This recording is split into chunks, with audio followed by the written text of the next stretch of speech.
Tonight on CBC Vancouver News. It's going to take some time to recover, and it's impacted not just the community, but so many of us. A plan to honor the victims of Vancouver's Lapu Lapu Day tragedy will go ahead, but not as a memorial for now. Plus, our U.S. work is basically at zero now.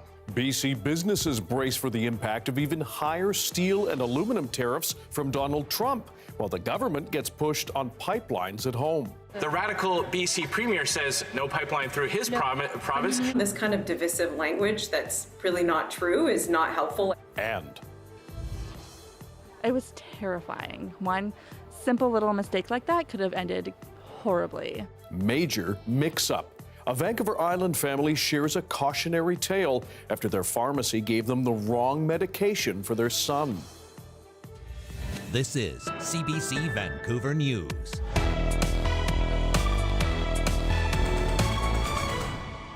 Hello, I'm Dan Burritt. Thanks for joining us. A memorial and benefit concert at Rogers Arena for victims of Vancouver's Lapu Lapu Day tragedy won't move ahead exactly as planned. Earlier this week, City Council voted in favor of going ahead with the event. But as John Hernandez reports, community leaders say victims and their families were not consulted. The motion is titled a Memorial Event for the April 26 Lapu Lapu Day tragedy. It was brought before Vancouver City Council late Tuesday, a vote to fast-track a memorial and benefit concert at Rogers Arena in honor of the Lapu Lapu tragedy victims. But some councillors wanted a bit more time. I'd like the opportunity to touch base with community members. We've had very little time to digest or understand the motion if there are concerns. Minutes later, council voted in favor of forging ahead. We wanted to make sure we were getting it right. We've since heard some concerns that maybe we didn't get 100% right. Those concerns came from Lapu Lapu Festival organizer Filipino BC. It criticized council for not consulting with victims' families before passing the motion. We've had a lot of meetings about this, a lot of consultation. Vancouver's mayor, who wasn't at the council meeting, says the swift vote was largely administrative. If we didn't pass that administrative motion, we did run the risk of losing the venue and maybe not being able to proceed with something in the future. So the motion doesn't do anything to set in stone what the event is. The event is still expected to move forward, but officials say it won't be considered a memorial. It was raised by Vancouver Police Department and also Victim Services that it was too soon because we needed the families at the table. So there was a shift to characterize the event as a benefit concert. MLA Mabel Elmore says plans were well-intentioned, but calls it a miscommunication by the city that it's working to resolve. City Council have acknowledged that, and they're making that change. The concert, unlikely to happen in June as originally planned, is expected to take 4 to 6 weeks to organize. John Hernandez, CBC News, Vancouver.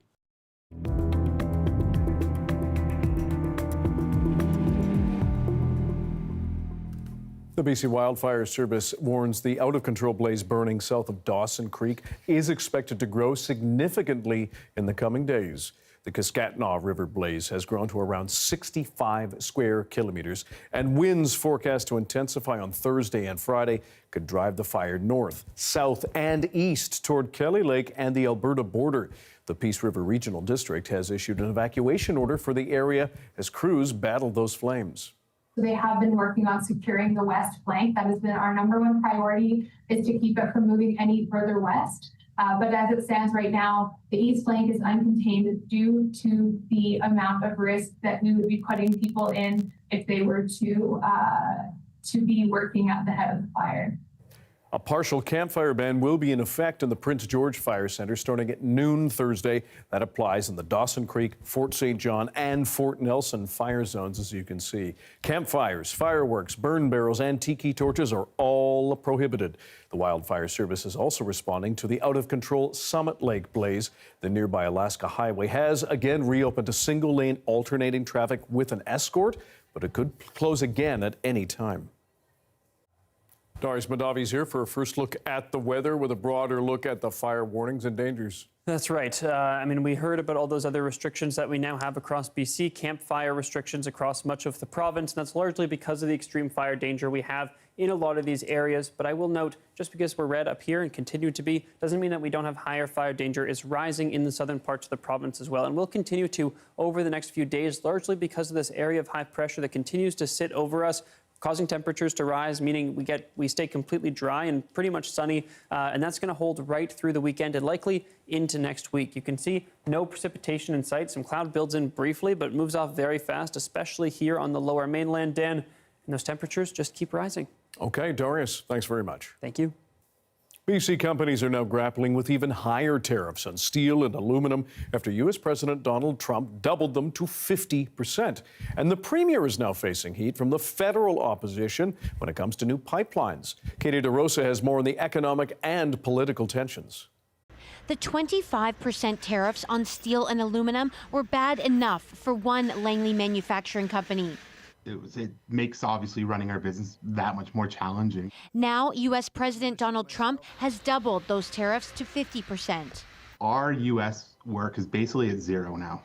Prime Minister Mark Carney called the tariffs unlawful and unjustified. BC's energy minister called them. This is an attack on Canada by an administration that does not respect our sovereignty. Adrian Dix says this is why the province is trying to diversify trade and move away from reliance on the U.S. as our major trading partner. It's the focus of Premier David Eby's trade mission to Asia, where he is trying to find new customers for BC's clean energy, LNG, and critical mineral sectors. Speaking from Osaka, Japan Tuesday, Eby says he does not support building another pipeline to BC's north coast, something Carney said has real potential during a meeting this week with Canadian premiers. It's not my job to come in and tell Premier Smith that her vision for a North Coast pipeline is many, many years off, and there's no proponent at this point. That stance sparked this response from the federal Conservatives. Well, one way to deal with the Americans is from a position of strength. But now the Prime Minister is saying that he won't even approve a new pipeline unless there is consensus. This is already unraveling. The radical BC Premier says no pipeline through his province. BC Deputy Premier Nikki Sharma says that kind of language is unhelpful when Canada needs to stick together to fight Trump's tariffs. This kind of divisive language that's really not true is not helpful, I think, to the provincial, the national dialogue. BC's energy minister says the pipeline debate is about politics, not economics. This would be a colossally expensive and not economic proposal. It's a political proposal. A proposal its chief champion, Alberta Premier Danielle Smith, says could threaten national unity if it's blocked. Katie DeRosa, CBC News, Victoria. A mother on Vancouver Island is warning you to check your prescriptions very carefully after a close call for their son. As Marie Seidler reports, she and her husband found their pharmacy accidentally dispensed the wrong medication. It was terrifying. One simple little mistake like that could have ended horribly. Sarah Paquin is a busy mother of 3 young boys. Keeping her children happy and safe is her main priority. But a recent experience with a local pharmacy has left her shaken. Last week, I went to pick up my son's regular ADHD medication. And what normally happens is the individual working behind the counter will open the package, show me the pill bottle, read the label, confirm that that is in fact what I'm there to pick up. That didn't happen this particular day. And I thought it was kind of odd, didn't think too much of it, kind of just paid for my stuff, went about my day. The next morning, my husband went to give our son his medication before school and noticed that they were a different color. And that kind of prompted him to check the label and realize that it was not our prescription and in fact, somebody else's morphine. Paquin says her husband immediately returned the prescription to their pharmacy, this Shoppers Drug Mart in Comox. CBC News reached out to Loblaws, the company that owns Shoppers. It says the mistake was a human error that never should have happened, and an associate will make sure staff review the controls the pharmacy has in place. The results could have been catastrophic, and it just makes my heart sink to think about what could have happened. Paquin says she has since spoken with the pharmacist. He told her the employee who dispensed the medication has been suspended. Despite that reassurance, she's filed a complaint with the College of Pharmacists of British Columbia. So I think that the pharmacy needs to take responsibility, be held accountable for what happened. The college told CBC News it does have bylaws in place to prevent these types of incidents. These include checking the client's identity and the name and strength of the medication. Paquin says this experience has taught her to always check her prescriptions, and she wants others to do the same. Marie Seidler, CBC News, Comox. Several BC reporters are banding together to keep local journalism alive. This after Glacier Media shut down 3 community newspapers earlier this year. People really miss the paper. And so we think there's still a space out there to have a print publication. People are kind of pulling away from screens. We want to do both. Former Tri-City News reporter Mario Bartel and 3 other journalists have formed a group called Save Our Local News. They've created a newspaper to report on local issues, politics, and events. The Canadian Centre for Policy Alternatives says almost 2.5 million Canadians have no local source for news anymore. A former Surrey immigration consultant continues to run his firm months after his license was permanently revoked for misconduct. Last year, Ragbir Singh Barawal lost his license amid allegations he overcharged clients and even threatened them with deportation. As John Hernandez explains, critics say the case highlights a major regulatory gap. It appears to be business as usual for Rajbir Singh Barawal. He advertises his immigration firm to hundreds of thousands of TikTok followers just about every day. But he doesn't have a license to practice. But he was found to have engaged in misconduct that was pretty serious, including threatening clients for deportation, reporting them to the police, being dishonest, overcharging fees. Barawal's immigration consulting license was permanently revoked last year after 3 of his past clients complained to regulators. They alleged he overcharged them, billing as much as $40,000 to help get work permits and permanent residency.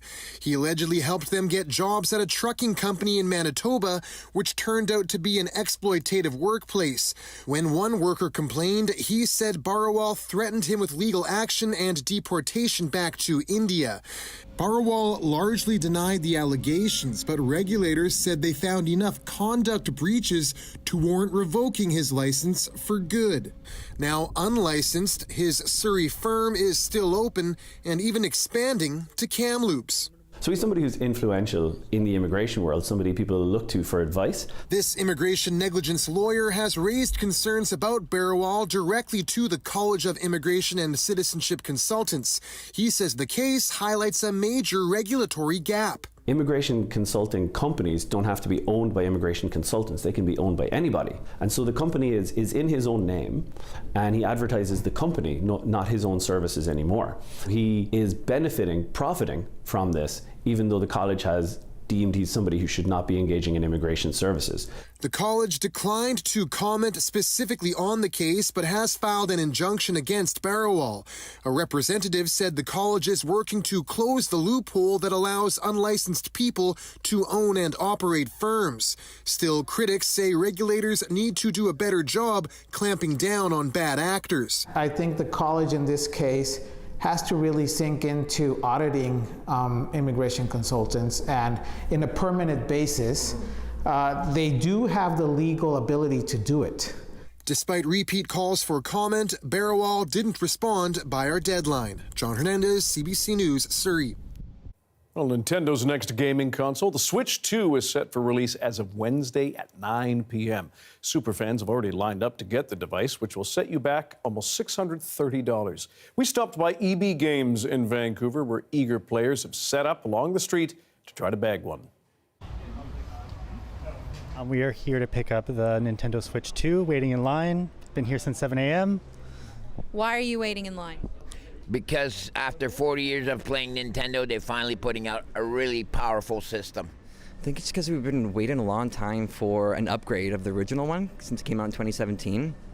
And the hype for it is just through the roof, honestly. And I'm never going to be able to afford a house. A lot of people tell me this is a poor investment, it's too expensive. It's kind of nice, the experience of it is really good. So I'm having fun anyway.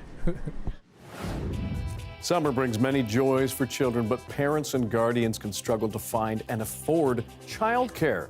After the break, how some families are finding workarounds. Stay with us.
A government accountability watchdog is questioning the practice of local governments receiving free tickets to events hosted at public venues.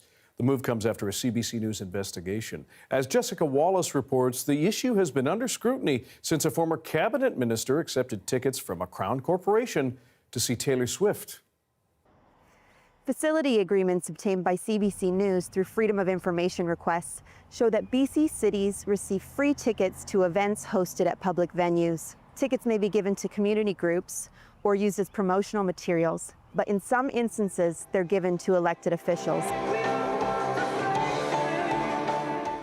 Elton John, Tennille Towns, Bryan Adams, these are just some of the acts that have included free ticket clauses when touring cities like Prince George, Kamloops, or Kelowna. Duff Conacher, co-founder of Democracy Watch, says it shouldn't be happening. It's a very secretive system, and it's dangerously unethical because of the secrecy, and also because it can easily amount to trading of favors or buying influence. CBC's investigation found a notable case of free tickets. Kamloops councillor Bill Sarai accepted a free ticket package to the Memorial Cup valued about $1,200. It came after approving arena upgrades to the facility for the event right here at Sandman Centre. He says it's common for elected officials to receive free tickets to represent their city and host visitors. It was part of my duties, and I had a great week of promoting the city of Kamloops on Memorial Cup. While admitting the offering and accepting of free tickets is common practice, Conacher says he doesn't like it. He says that if an event is important enough to attend, cities should be paying for tickets.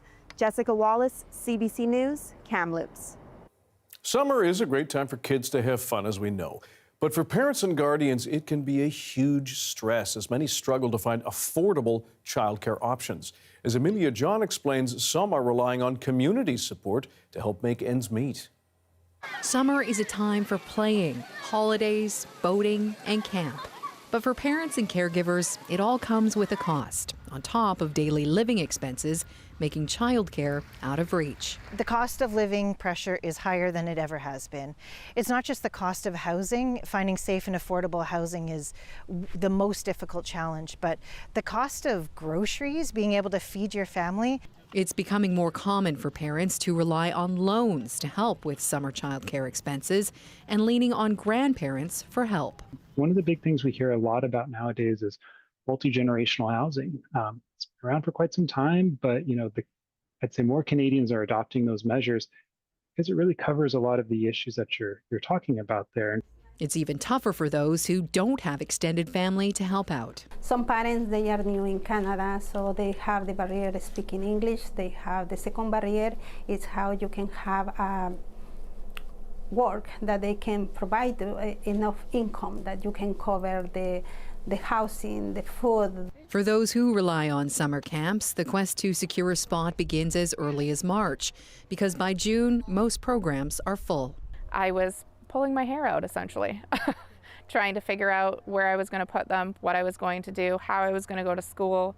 I didn't want my kids to be watching TV all the day. There are calls for government to do more during the summer months. I would love to see municipalities create more spaces in our community centers and schools that are maybe going unused over the summertime to create drop-in programs or very low-cost, low-barrier programs for families to have choices. Peer support groups are proving to be a valuable resource for parents to lean on each other and help fill the gaps when school is out. Amelia John, CBC News, Vancouver. And there is a train rumbling through the beautiful city of Revelstoke. A warm day in the mountain community. And there is more hot weather to come with a chance and a warning around our wildfires. Darius has your BC-wide weather forecast coming up next.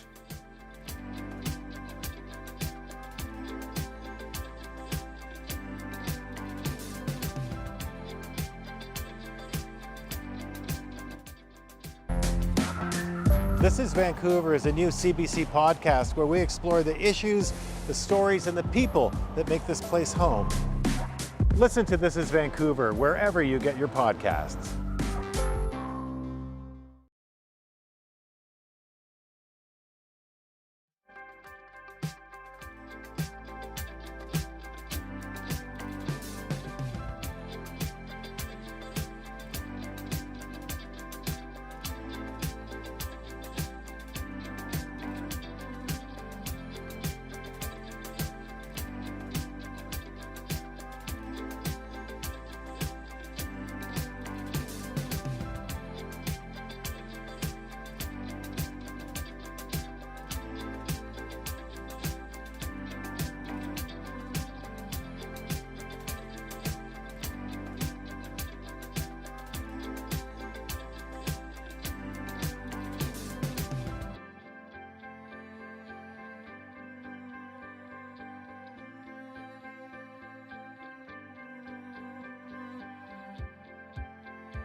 I'm Amy Bell, and here's what's in your CBC inbox.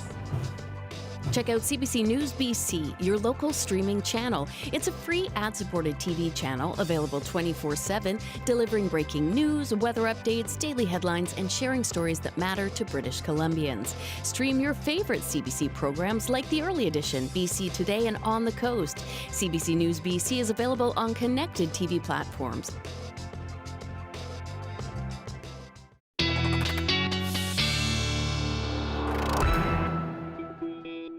Darius Madavi is here with a BC-wide weather forecast and more updates on the fire danger. That's right. I feel like we start every broadcast with this now, Dan, but for good reason. We're going to zoom in now on some of these areas of extreme fire danger where we have a lot of these very large and dangerous fires. 2 wildfires of note still in the province. One up here right alongside the highway, the Summit Lake wildfire. And as you can see, once we get into Friday especially, we start to see those really high wind gusts over 60 kilometers per hour at times. Keeping a close eye on that. Tomorrow, high winds as well, gusting up to 40, maybe 50, but again, exceeding 60 once we get into Friday. Same situation down here along the BC-Alberta border where we have the Kiskatinaw River wildfire. Again, this one crossing the highway. Not seeing too much growth on this one yet throughout the early parts of the day today. But again, those winds starting to pick up over the next few days. The Northeast really starting to face a lot of those high winds and high temperatures over the next few days. So Dan will be keeping a close eye on that because unfortunately, not really any precipitation on the way for a lot of these areas. As you can see, a little bit might break in. If we're lucky, a few scattered showers will reach some of these places. Won't be enough to affect the drought, but anything is good news when it comes to those wildfires. Any precipitation will be welcome. The temperatures, though, really starting to climb in the south as we head into the weekend. Not climbing as much in the north, but they still aren't as low as we would like them to be up there. But again, hitting 30 degrees once we hit the weekend easily for the interior and even inland parts of the coast this weekend. Here you can see even along the coast here, tomorrow temperatures a bit warmer than seasonal along the coast, quite a bit warmer than seasonal for the interior. And as we head into the weekend, those temperatures will really start to jump up into the weekend. I think a lot of forecasters, especially Environment Canada, might be underselling the heat this weekend a little bit. 25, 27, feeling much hotter. Low 30s with the Humidex, Dan. Okay, we are warned. Darius, thanks very much. Thank you. And thank you for being with us on CBC Vancouver News. For news anytime, please check our website, cbc.ca/BC. Your next local news is on the early edition on CBC Radio 1. That starts tomorrow morning at 5:30. And Janella Hamilton will be your host here for the rest of the week. Good night.